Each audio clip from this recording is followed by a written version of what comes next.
se retrouve aujourd'hui pour cette seconde édition des Chroniques du patrimoine en Charente avec José Gomez Dessoto qui nous fait visiter les locaux de la Société archéologique et historique de la Charente et son musée dont il est le conservateur. On découvrira les espaces intérieurs de la Société, la bibliothèque de Jean-Georges, la bibliothèque de travail ouverte aux chercheurs, le cabinet des moulages et ici les galeries extérieures où sont conservés de précieux témoignages du patrimoine charentais, mosaïques romaines, statuaires gallo-romaines, gisants médiévaux.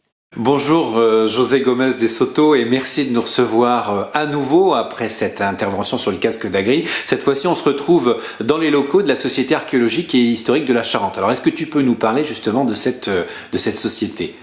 Et donc cette société a été fondée en 1844, c'est sous le règne de Louis-Philippe, la monarchie de Juillet, à une époque où dans toutes les régions de France se créent des sociétés savantes qui ont pour but l'histoire locale, qui commence à chapeauter le début de l'archéologie de terrain, qui commence aussi à cette époque-là, et qui ont aussi pour but de sauver des éléments possibles, des monuments, d'intervenir pour éviter qu'on détruise les églises, les abbayes, les châteaux, donc le patrimoine autrement dit. Et justement, il y a beaucoup de blocs de différents endroits, de ces monuments disparus ou détruits, qui sont ici conservés au musée de la Société. Tout à fait. Parce qu'il y a beaucoup d'éléments qui viennent des églises romanes de la région, mais également un certain nombre de blocs qui viennent du château des Comtes d'Angoulême, qui a été en grande partie démoli, comme l'on sait, pour construire l'hôtel de ville actuel, à l'époque d'Abadie. Il y a donc un musée ici à la Société archéologique. Oui, la Société archéologique a un musée qui d'ailleurs bénéficie du statut très envié de musée de France, donc qui garantit la qualité des collections et leur intérêt.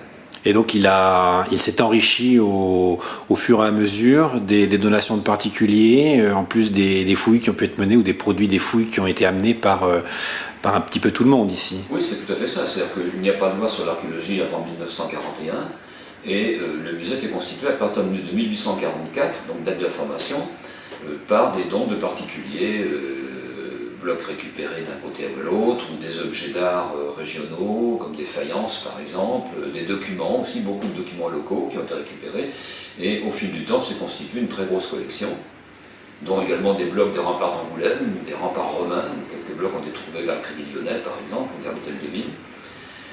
Et plus tard, en 1940, le président Georges, qui décédait sans héritier, avait légué l'immeuble dans lequel nous nous trouvons, et son contenu, c'est-à-dire toutes ces collections. C'est lui aussi un grand collectionneur qui avait acquis beaucoup d'œuvres d'art, peu d'archéologie, mais surtout beaucoup d'œuvres d'art, quelques peintures, beaucoup de faïences, beaucoup d'émaux, d'objets d'art et tradition populaire, qui se trouvent maintenant dans l'immeuble, qui font partie des collections importantes de l'immeuble.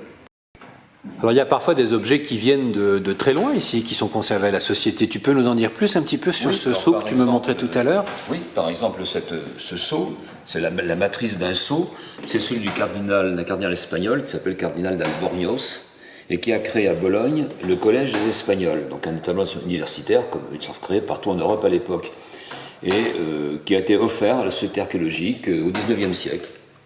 C'est une pièce évidemment extrêmement rare. Oui. Un petit mot sur cette collection de bronze? Oui, alors là c'est une sélection seulement de bronze du dépôt de Véna à Saint-Yrieix.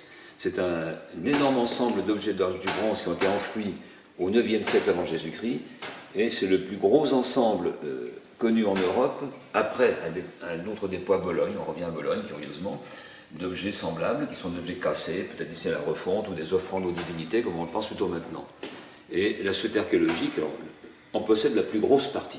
Enfin, du moins, toutes les pièces principales sont ici, appartiennent à la Société archéologique.